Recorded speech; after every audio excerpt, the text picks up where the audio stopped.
Congratulations, everyone. Tonight we are celebrating this group's birthday, so our format has slightly changed.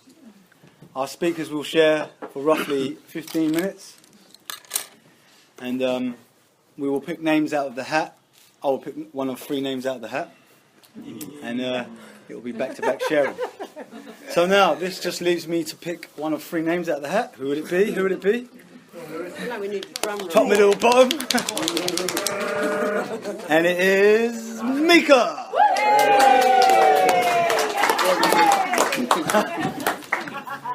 All right. Let me finish my polo. My name's Myka and I'm an addict. Oh God, that went really quickly. It's really nice to be here.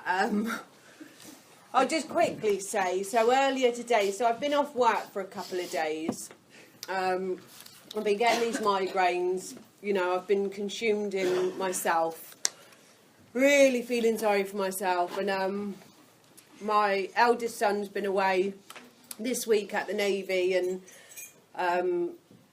which is amazing, you know, so it's been, you know, lots has been going on, you know, in my personal life, and so it was a little bit like the duvet, the pyjamas thing going on, and I just thought, the doctor's now given me some medication for me migraines, so I've actually got something wrong, and earlier I just thought, that's a really good reason to not go to my home group and share tonight.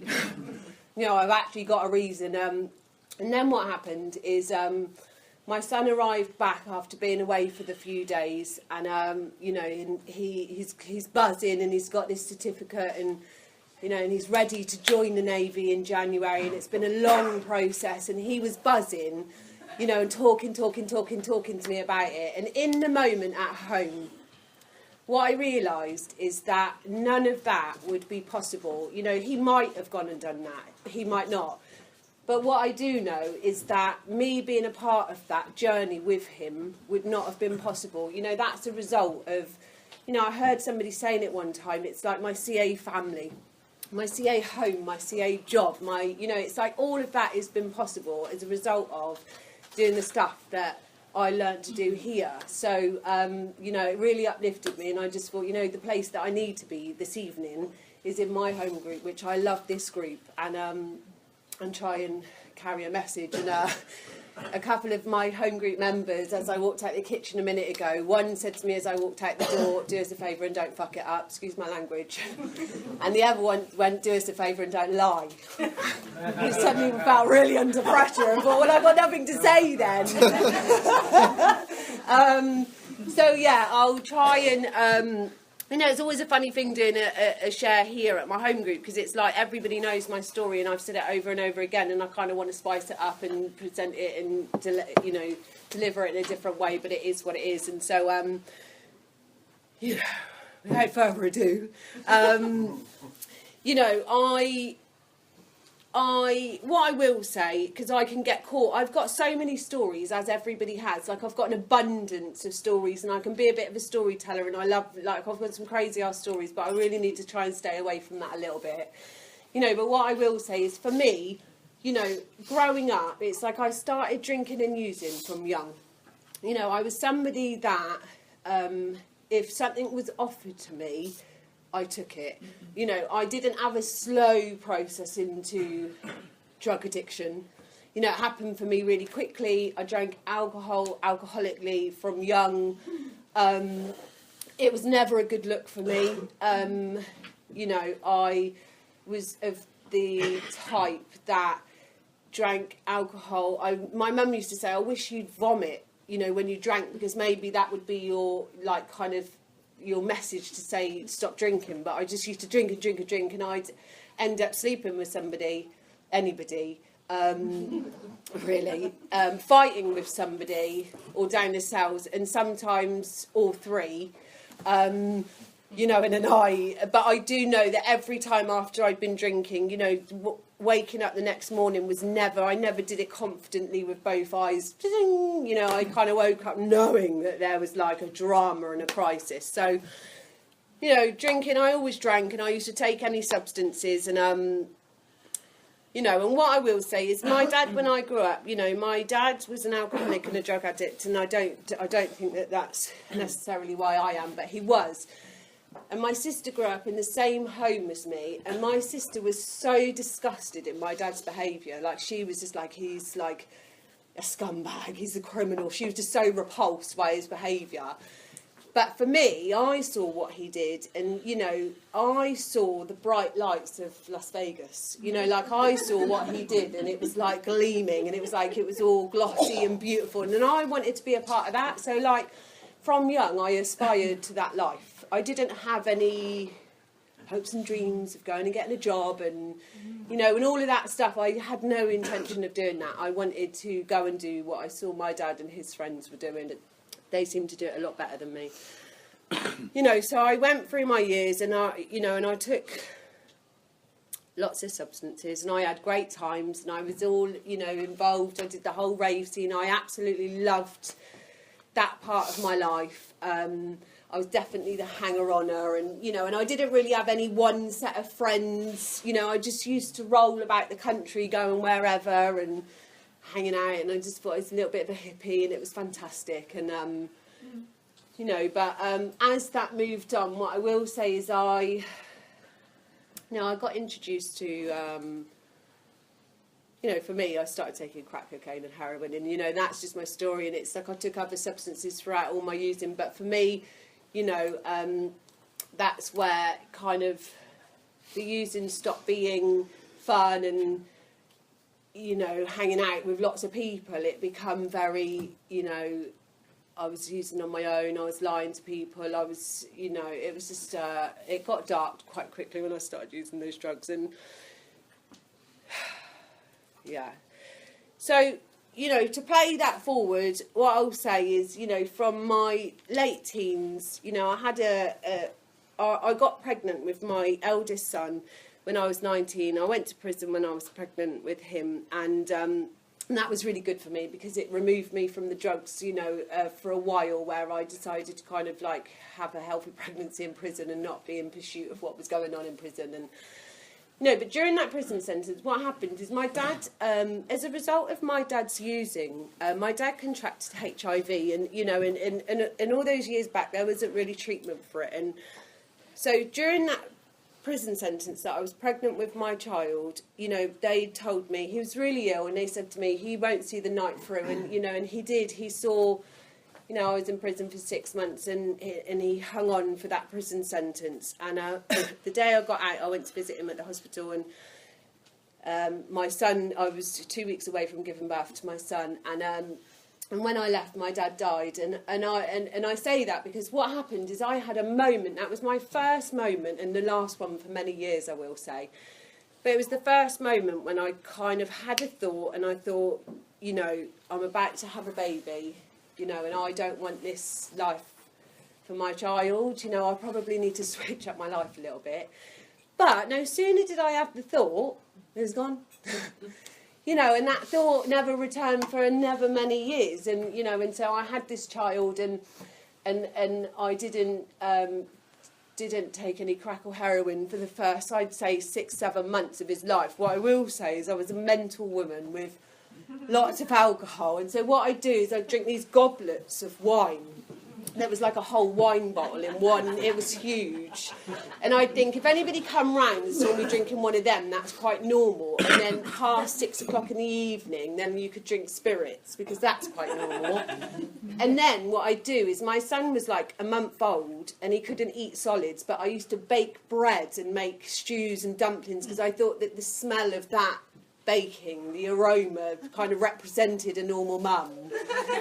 You know, and so that was kind of, I was so mental, and like after a while I just couldn't keep hold of that at all. And you know, and I went back to what I was doing and using. And so play the tape forward many years, and what I will say is I dragged my child through things that he should never have been dragged through, you know, and it was hard, you know, and I did, you know, institutions and, you know, and all of that. And my family moved to Australia. They wanted to get away from it. And, you know, and what happened is all those years later, I was on another prison sentence, and I met this girl on the landing in the prison, and she was a mental scouse bird.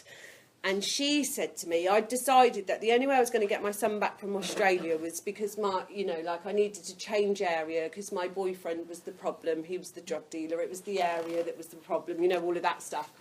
And so I was like, right, I'm going to move to a different area so I can get my son back. And this mental scatebird said to me, oh, you should move to Bournemouth, because if you move to Bournemouth, there's a McDonald's in Boscombe, and outside there's a phone box, and you can score 24/7. And I was like, right, I'm going to Bournemouth. And, so I landed here, and what I will tell you, I landed here 14 years ago, maybe 15 years ago now.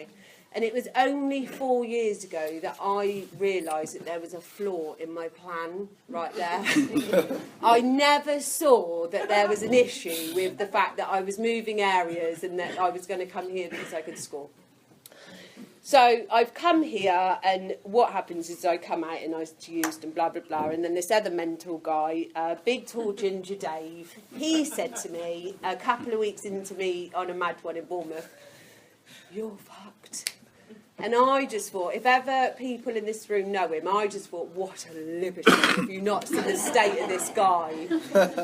But what he did do is he said, I'm taking you to a meeting, and he took me to a meeting, and it was a different fellowship at the time, but that was my first experience. I come out of prison with like one tracksuit bottom up, one down, with like this retarded swag, thinking that I was black. Probably telling lies about where I was even born or from. And he took me to a meeting, and he said at the end of the meeting, he told me at the beginning, at the end of the meeting, they're going to do these key rings, and you're going to go up and get a key ring. And I didn't hear anything that went on in the meeting from there. My heart was pounding. I felt like the person that was sharing could hear my heart. It was like, it was excruciating. I was sweating. I probably had huge sweat patches under my arms, and it was horrific. I was convinced I was going to fall over and everyone was going to talk about it for the rest of their days. And, and I left the meeting at the end, and I went and used. But that was like my first experience of feeling that fear, because I was like big and bad and, and all of that stuff. And it was like, that was that first little like, oh, and it was awful. I never wanted to feel that again. So it's like, oh, fuck that, I'm going to go and use. But, it planted a seed, and thus started the next journey. And, and I'm not going to, for me, what I did is I went to meetings, I went into treatment, from that meeting, what happened, so I proceeded to use, and then I thought, maybe there is something in this. So I started going to meetings, and then I got myself into a day programme, and, and hooked up with this girl on, like, the second day that I was there, and... that was a mad little journey, but, and I got kicked out of there. And that started the next 10 years of coming to meetings, going to treatment centres, and I say this because this is my story, but it doesn't mean anybody else does this, but it was just very powerful for me to learn that this is what I do. So it's all felt very well. I'd come to these places and I'd get a sponsor, but I'd also get a partner, and, and I always joke about it, but literally it would be man, woman or beast. I didn't give a shit. My using was all-inclusive. I would use anything, and when I put the drugs down, I will use all-inclusively as well, and that just came in the form of people. And so I'd come to these rooms and I'd get a sponsor, and I'd get somebody that sounded really amazing, or they had a great car, or they looked fantastic, and I thought that, they had something going on and that would rub off on me. But, so I'd be a really good student, and I'd turn up at the time and and I've done my homework and blah, blah, blah, and I'd go through the process of the steps. But all the while I've got this new partner that I can't breathe without. I'm certainly not getting on my knees to pray in front of my partner, my new partner. I'm not going to look a mug, yeah? I'm not even going to continue with that one, but... So I wouldn't pray. I'd go to meetings with my partner.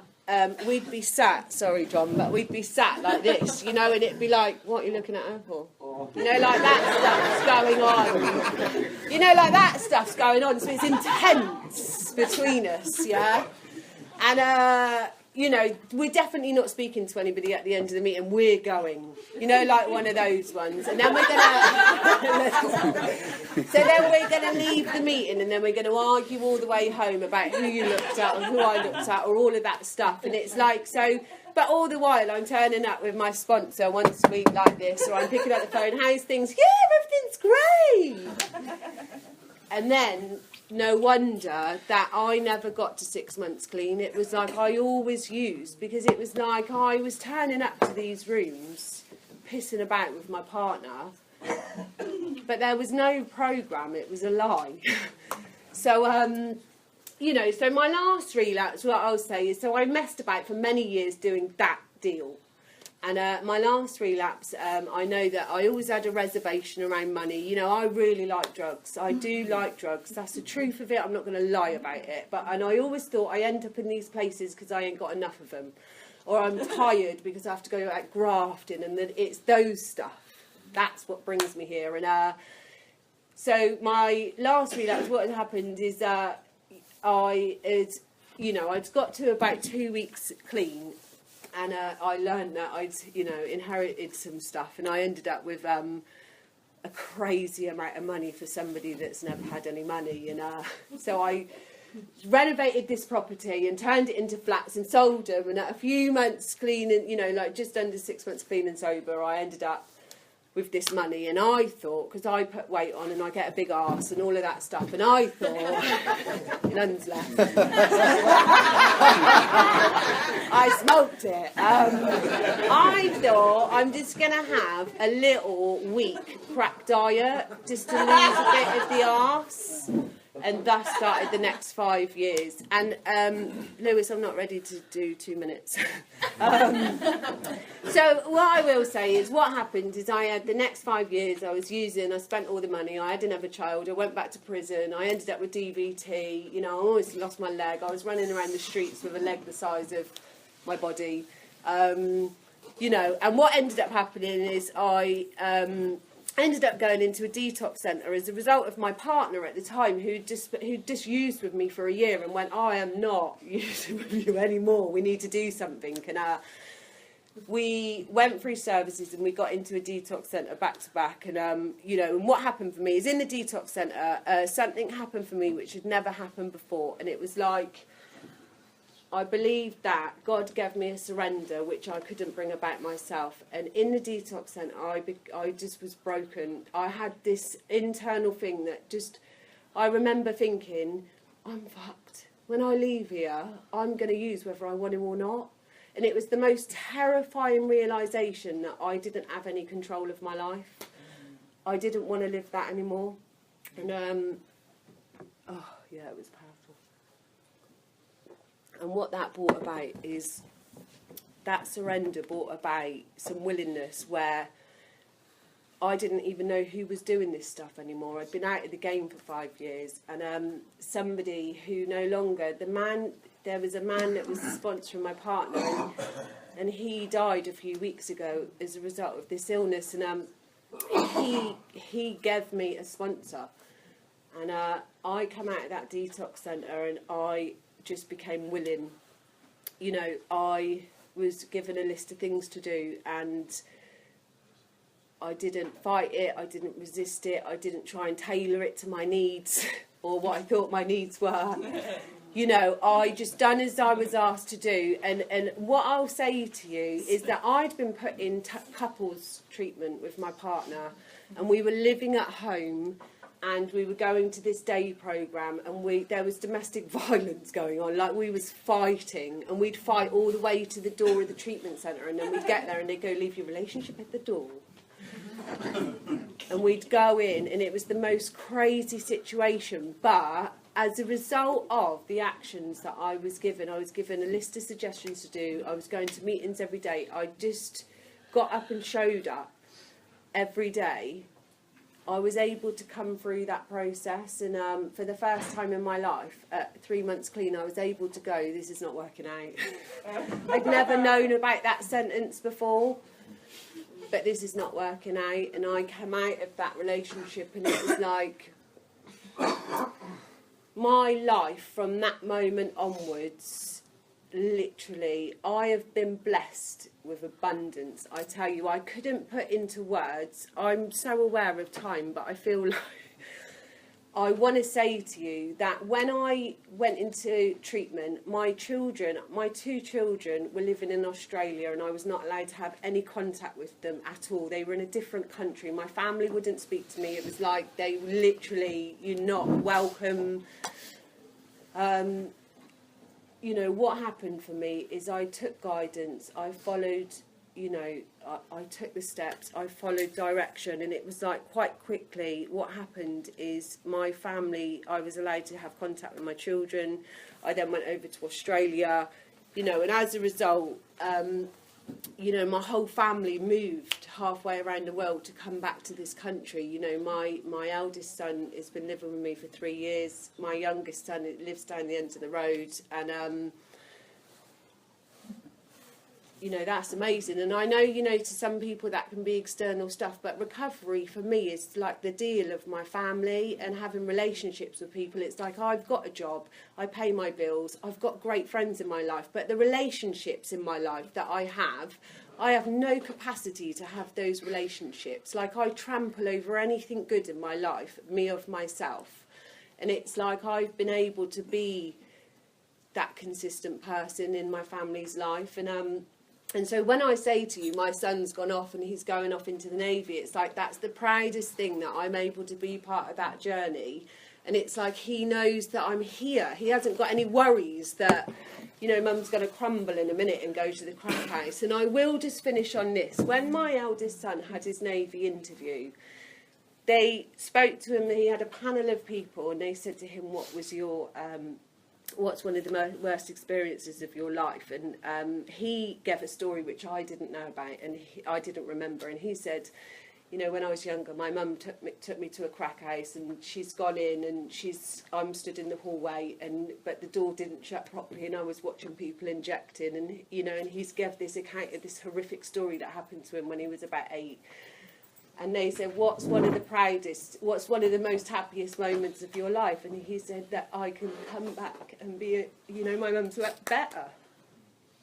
And she makes me proud because she helps people and she lives a wonderful life, and I'm back in her life. And it's like, that's what, I can't believe I'm doing this. I'm done.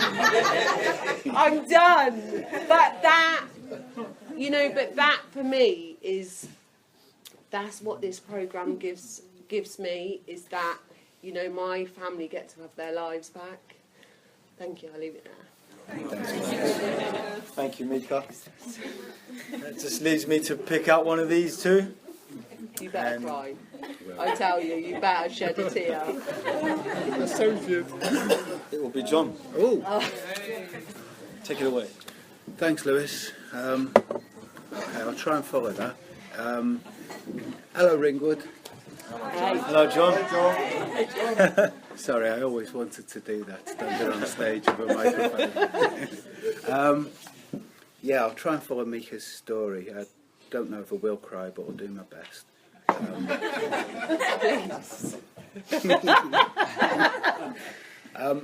I guess best start at the beginning. One of my earliest memories, I was about 4 years old, and my mum bought me and my sister some sweets, and I disappeared to my bedroom and ate the sweets as fast as I could before somebody took them off me or asked me for one. And then quite a few hours later, I saw my sister sitting watching TV, and she went like that. And I looked at her and I thought, where did she get them fucking sweets from? Sorry, I'll try not to swear.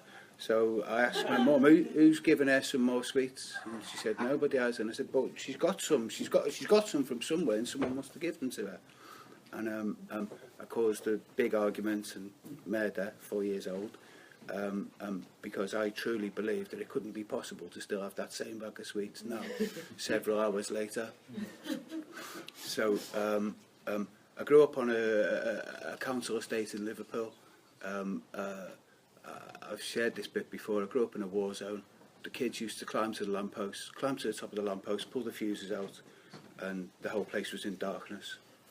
And you'd walk round, you'd go somewhere overnight, you'd walk round the corner, and you'd realise that there were about 10 sets of eyes looking at you, and 3 or 4 of those sets of eyes belonged to pit bull terriers. And it's like, all right, hello, I know you, don't I? So it was, it was a difficult place to grow up. I used to look at my sister and people we knew, and they seemed to instinctively know how to talk to you lot, and I didn't.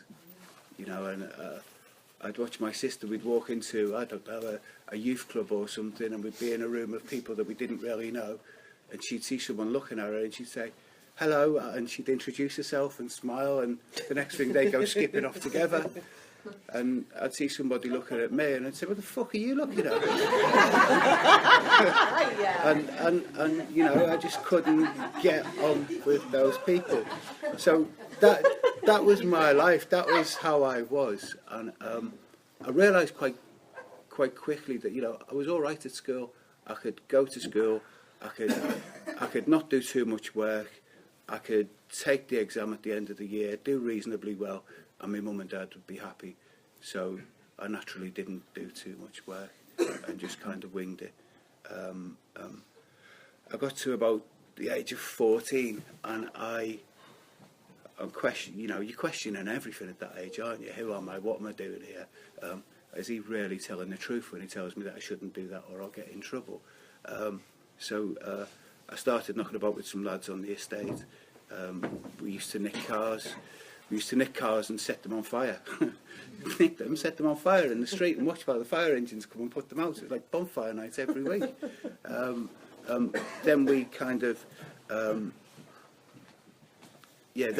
moved into nicking cars and selling stuff.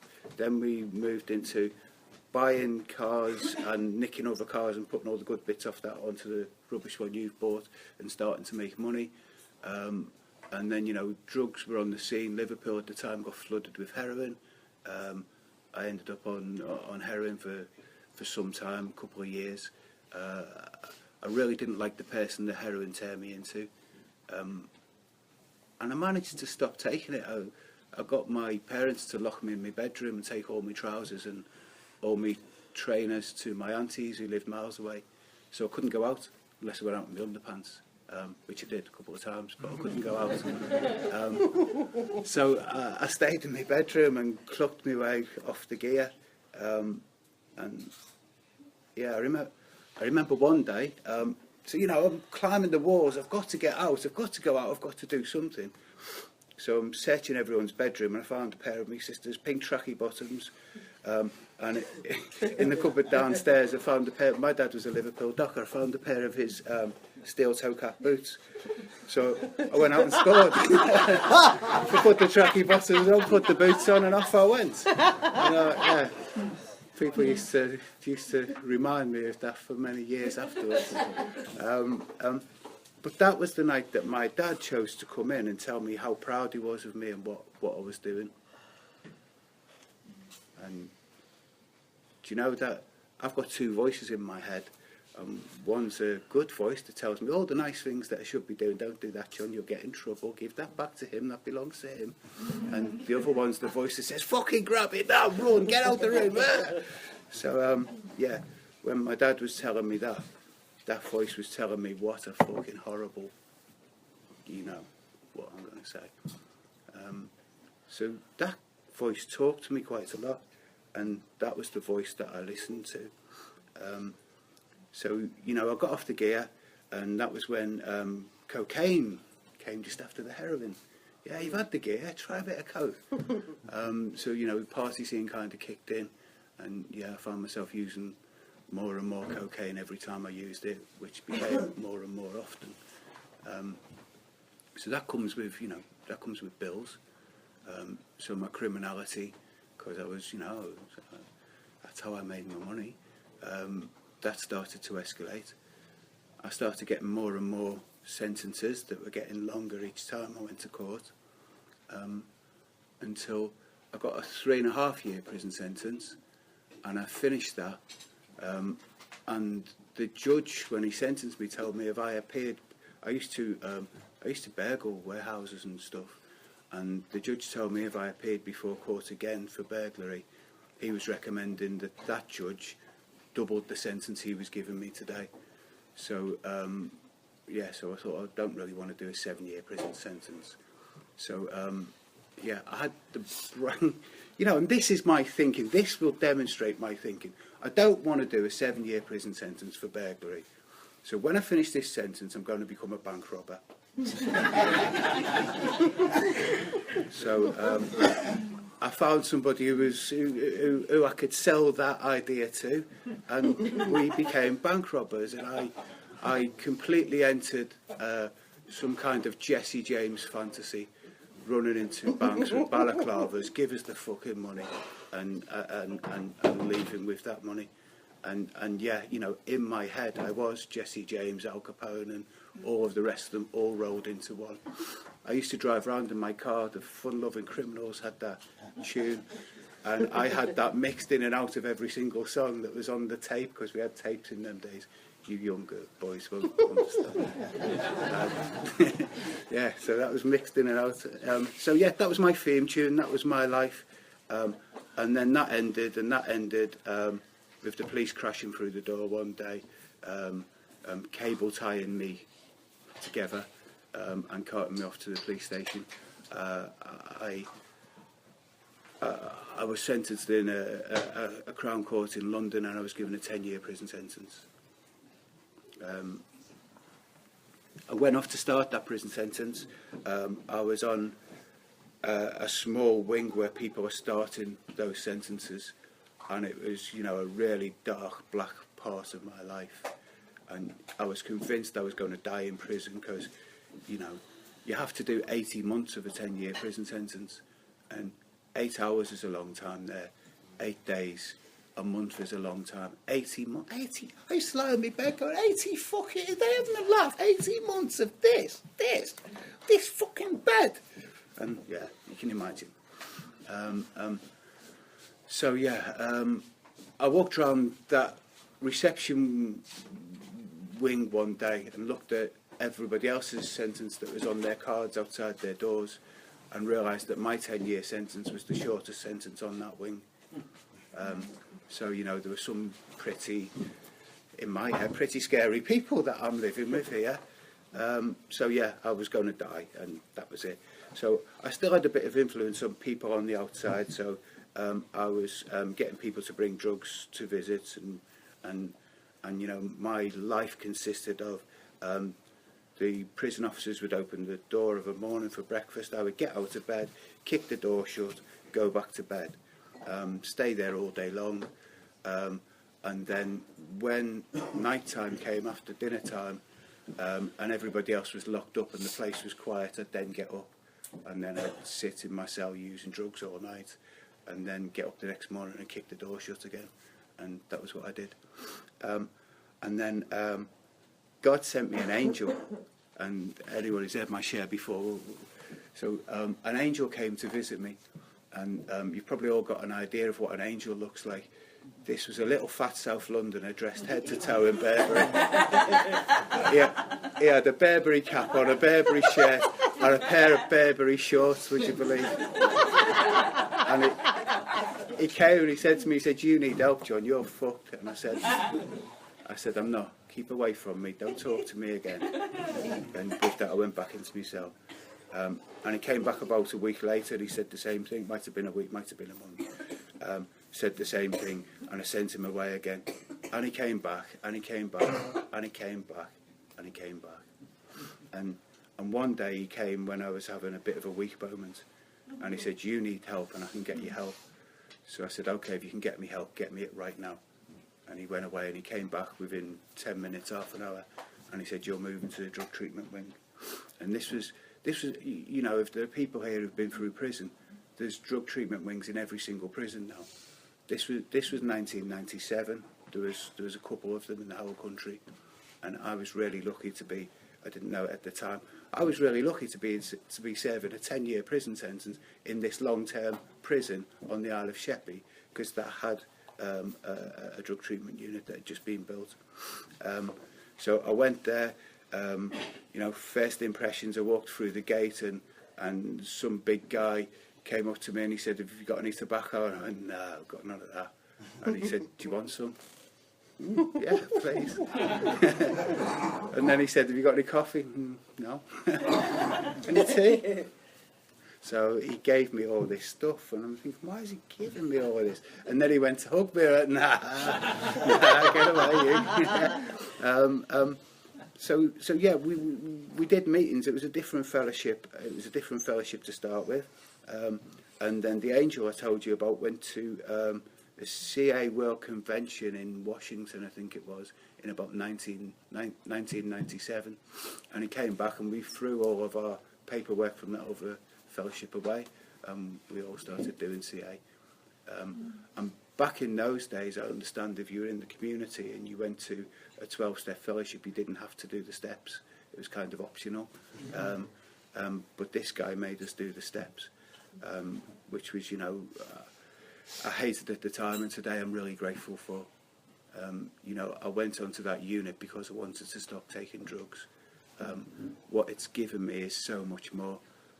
I did stop taking drugs, and I did stop going to prison, and I became the chairperson of that unit, and I was given a card by the prison governor that on the back of it, it had an instruction to prison staff that said, "Please allow this inmate unrestricted access to any part of the prison." And I could literally walk up to the gate, let me through that gate, let me onto that wing, let me see this person. And, you know, other cons knew that, got to know that. And one day I was summoned to somebody's cell, and I went and saw him because I kind of had to. And he said, "You're going to go to this wing, you're going to pick this thing up, you're going to bring it here, you're going to give it to me." And what I didn't know was through doing this stuff, talking this language that we talk here, I was starting to develop a conscience and some morals and ethics, call them what you want. So I looked at this guy and thought, I'm shit scared of you right now, but I can't do that. And I said, you know, I can't do that. I said, you know, I've given my word that I wouldn't do anything like that, and you might not be happy about that, and you're going to have to do whatever you think you need to do because of that, but I can't do it. And he kind of looked at the floor and he thought for a minute, and he looked back at me and he said, "That's okay, John, you don't have to." And, you know, I did that the first time, and lots of people asked me, you know, but it just became so much easier to say, "No, I'm not doing that. So no one told you, I don't do that shit, I'm not doing it." So yeah, I finished that prison sentence. I went to a hostel prison for my last 6 months. It was a resettlement unit, and I had a car in the prison car park, and I got let out every morning to go to my car, to get in my car to drive to work, to then drive back to the prison at night and ring the doorbell and ask them to let me in. Mental, isn't it? Mental. And every day on that drive, that little voice in my head said, "John, just keep going. You can be in Liverpool in 4 hours. You don't need to ever see them fucking people again." But I had another voice. That other voice had started to get louder, and that said, "John, just drive to the prison, ring the doorbell, go in, watch EastEnders tonight. You'll be all right. Go back to work in the morning." And thankfully, I did that every day. I was released from that sentence in 2001. I managed to keep the job that I had. I got promoted in that job. I got promoted quite a few times. I'll finish with this. I talked about the governor of the prison who built the unit, the drug treatment unit. Really forward-thinking guy back in 1997. A couple of years ago, I was at a conference for the organisation I worked for. I had my name and it said area manager on my tag. And I looked at the delegate list of who was attending this conference and saw his name and saw he was going to be there. And I thought, oh, that's good, I'll go and speak to him. And then, you know, I got into my hotel room and I was unpacking and I thought, well, what are you going to say to him? And I chickened out. I chickened out. I decided I wasn't going to speak to him at all. In fact, if he even looked at me, I was going to turn around and walk away. So the next day, I went for lunch and I bumped into a mate of mine as we were going into the dining hall. So we stopped and had a chat outside, and then the last call for lunch went. So we were literally the last two people to walk through and get our lunch. And we got our lunch and said, right, should we go and get a seat? And looked about, and you know, there's 300 people in this dining hall, and every table is filled, apart from a table over there. It's got two empty seats on it. So we said to my mate, come on, we'll go and ask these fellas if we can sit with them. So we walked over, asked them, they said, no, take a seat. I pulled the chair out, I sat down, I put my meal down, I looked up to be faced with the governor from the prison. I mean, you know, higher power moment. And I looked at him, I said, you're John Podmore? He said, I am. I said, I'm John Christopher. He said, have we met, John? You look really familiar. And he looked at my name and my job title on my badge, and he said, did you used to come into one of my prisons to help people? And I said, no. He said, where did we meet? I said, we met on an island off the coast of Kent. He said, oh, that'll be the Isle of Sheppey then. I said, yeah.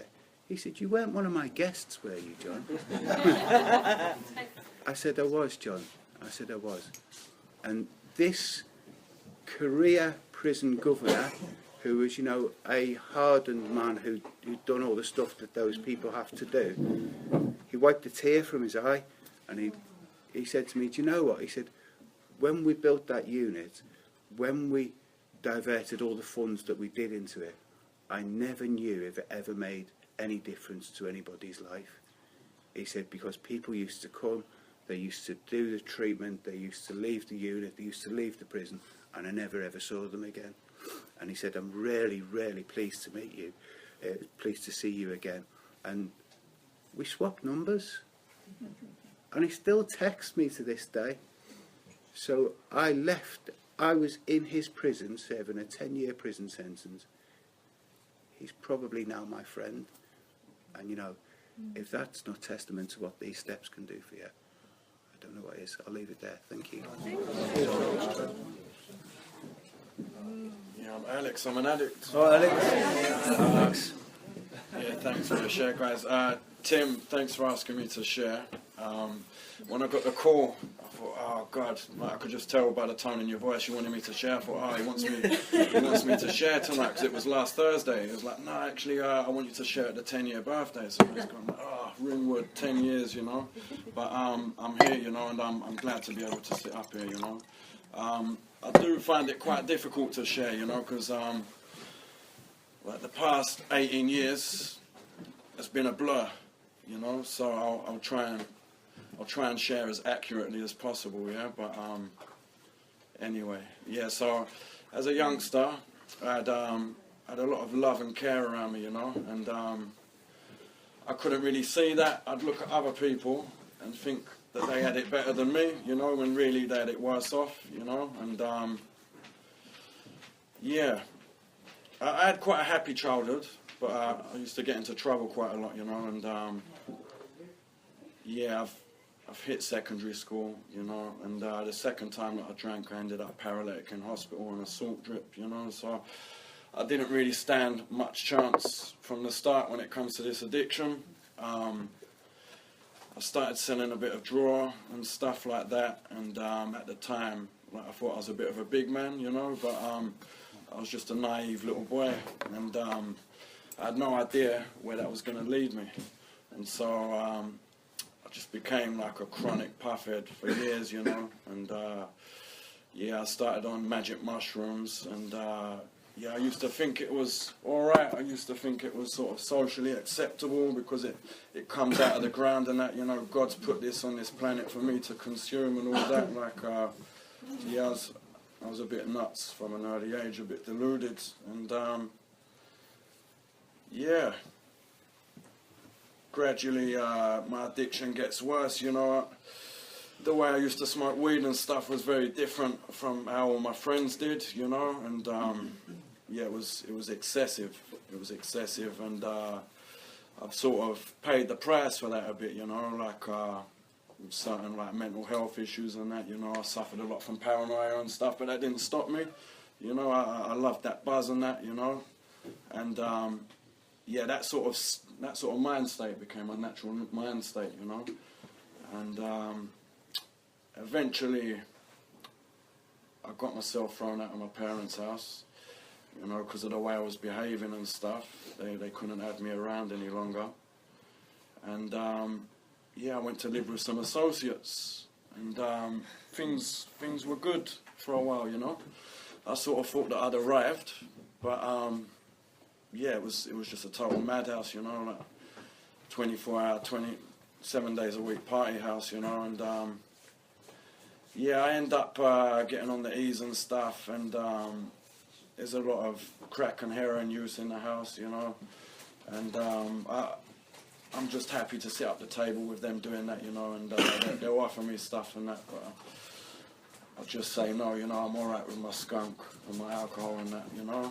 And eventually I hit a bit of a low point, and I think to myself, you know what, let's see what all the fuss is about. Let me just try this a few times.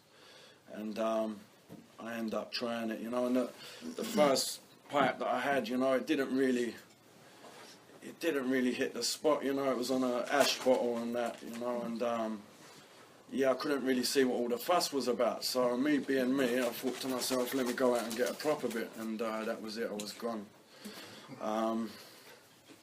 Yes, it's all a bit of a blur, you know. But yeah, things were alright for a while. I had money and stuff, like I could support my habit. But I moved out of there, got myself a room, and I started work at a hotel up in the city.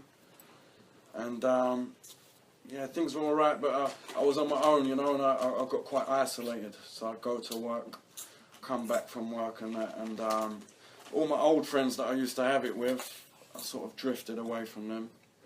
And yeah, I was quite ashamed of like my drug habit, you know. I had to keep that like a secret from a lot of people for a lot of years, you know. So I was living this double life, and yeah, I end up losing my job because I'm coming into work every day late, and I'm not looking very well. And yeah, they asked me to leave, you know. They say, are you sure you're all right? You sure you haven't got a problem with drugs? And I just deny it, you know. And I end up having to go back to my parents' house with my tail between my legs, you know. They let me back in their house. I had to admit to them that I had a habit and stuff, and that's something that I never wanted to do, you know. I thought it would break their heart, and they said to me, son, to be honest, like we're not surprised, like we knew something wasn't right for a long time. So they've let me detox at their house. I get to about 3 days in, and you know, like the withdrawals aren't even that bad, but it's that spiritual malady that's just driving me nuts. You know, without that malady, like I could have suffered it. But yeah, within days, I'm manipulating my mum, like, please, like, I'm so ill, you've got to drive me to get a bit of gear, just till I get on the Subutex script and all this. And I get my script, you know, and I'm using on top of it. And these are people that have tried to help me, you know. And when I'm using, I take people's kindness for weakness at times, you know. I end up abusing that kindness. And yeah, it's quite shameful, you know, but that's just what the drugs did to me. And yeah, I end up stealing from my family and stuff. I end up getting myself thrown out again. Anyway, cut a long story short, I'm homeless for a while. Eventually, I managed to get into a hotel, and that things get worse. And then I get into a one-bed flat. And that's when shit really hits the fan, you know. Excuse my French, but yeah. And that flat was yeah, it was mad, you know. That really was the start of my decline. Like things spiraled out of control rapidly, and yeah, the way that I became, and that I ended up becoming quite feral, you know. And the way I was living was. Yeah, it was quite shameful, you know. A lot of stuff went on in that house, and the poor neighbours upstairs, they were trying to bring up 2 kids and that, and there's me in and out the house all night. All sorts of things are happening. People are getting robbed at gunpoint in the flat. You know, people have come to try and injure me in the flat and stuff. A lot of stuff happened, you know, and just the way I was living, it was awful. You know, some guy came round to cook up a bit of crack, yeah, and he said to me, how are you living like this? People don't even live like this in Africa, you know, and yeah, real talk. And yeah, I was just nuts, you know, and I couldn't really see that. Like a lot of the stuff that was going on, I used to think it was funny, but looking back on it, it's pitiful, really, quite tragic. But yeah, that's the stuff that I had to go to get to this point now. But I ended up getting myself evicted from that flat. The police decided to knock half the wall down because I kept barricading myself in and jumping out the back window, and yeah, so they decided to do that. Told the landlady that I was running a crack house, and yeah, I couldn't believe it. I was like, oh, bloody old Bill, fucking this, that, the other. Like I felt quite hard done by, you know, but I brought it all on myself, and yeah, that started another period of homelessness, you know. And cut a long story short, a lot of stuff happened, but towards the end, I ended up living in an electric cupboard, yeah, and I've got a little telly in there.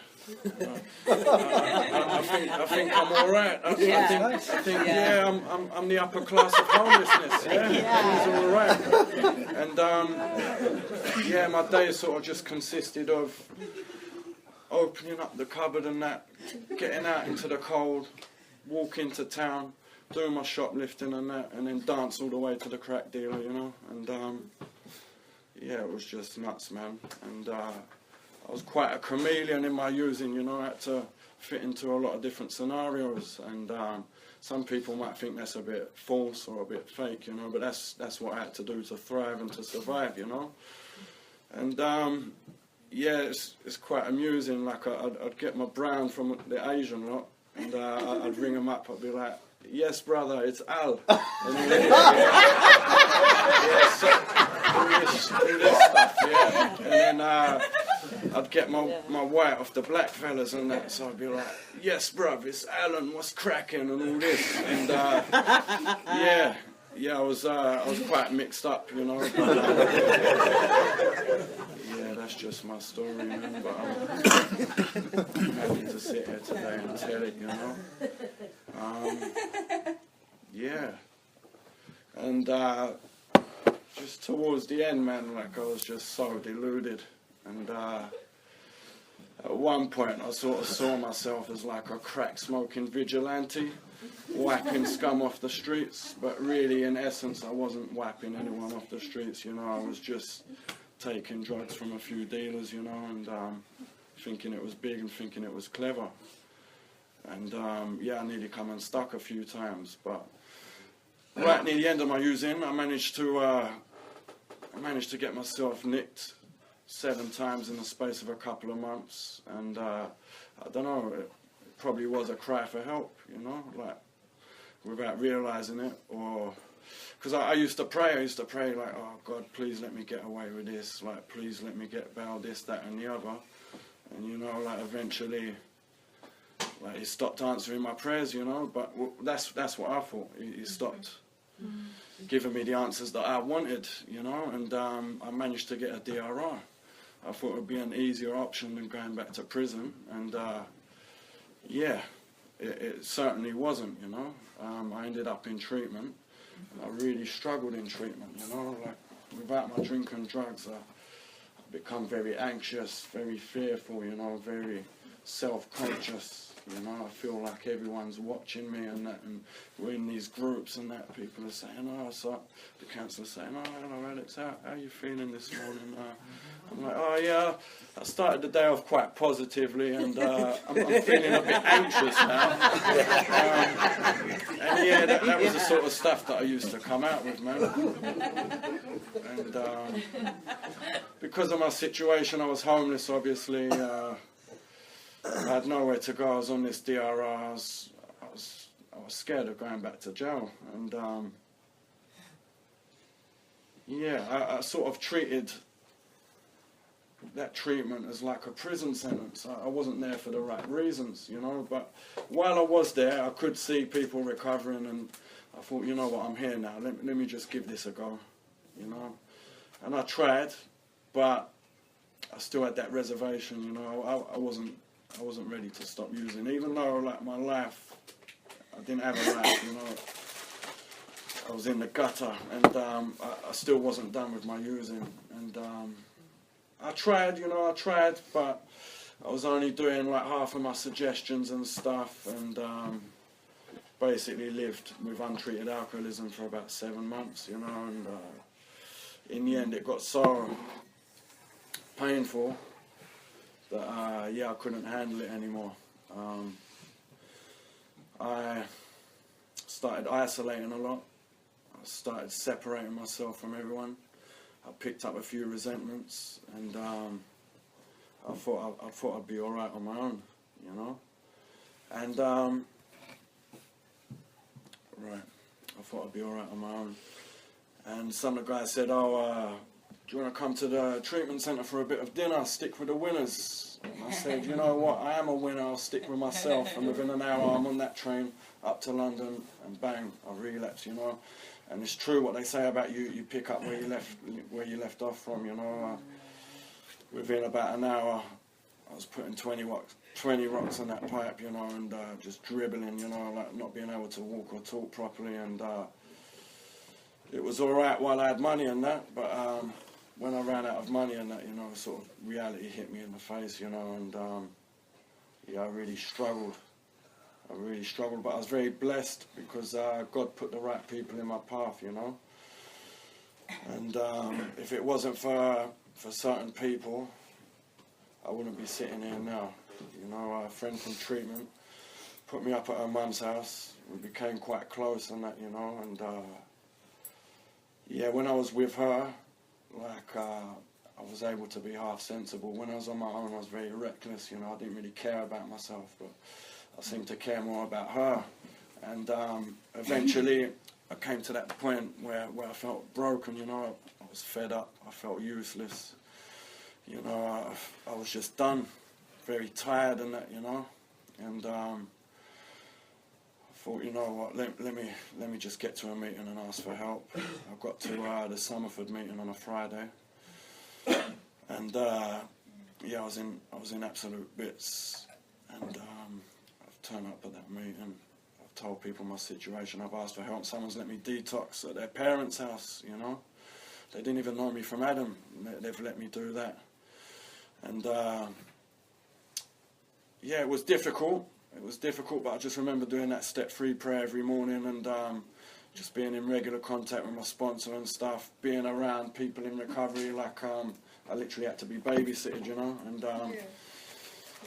thank God for that, you know. And all I've done is what my sponsor suggested to me, you know. And I had a lot of willingness. I had some honesty with myself and with my sponsor and with others, you know, and I had the open-mindedness, like I could see it working for everyone around me. So I thought, you know what, I've got no options left, like let me just do this, you know. And I sort of wanted to lead by example for my ex-partner, and that sort of gave me a lot of strength, you know. And yeah, since going through the steps, you know, my life's changed dramatically. All I've done is kept trying to do the next right thing. You know, within a few weeks, I'm back in the dry house that I got myself kicked out from. Probation have dropped my warrant, you know, and things have just got better and better from there. And yeah, I'm able to do a lot of stuff that I wasn't able to do. You know, like one of those being able to sit up here and share a message, you know, and try and speak honestly from the heart, you know, which I feel that I've done tonight. And yeah, it's just mad how far that I've come in 7 months. You know, I'm 7 months clean and sober today. And yeah, it's not me, it's God, you know, and it's these rooms. And yeah, I'm waffling on a bit. The meeting's sort of ended, but I just want to finish on this. Yeah, I got this text from my best mate last night. It says, "Ayo, I just want to say this. We are so proud of you. I feel like a proud brother right now. Words can't even explain how proud and happy we are for you. I just wish I was where you are right now. But trust me on this, I will get there soon enough. We love you so, so much, mate. God bless and keep strong. You're paving the way for us all. J&D." Thank you. Thank you. Thank you everyone for sharing. This brings us to the end of sharing time. Let me take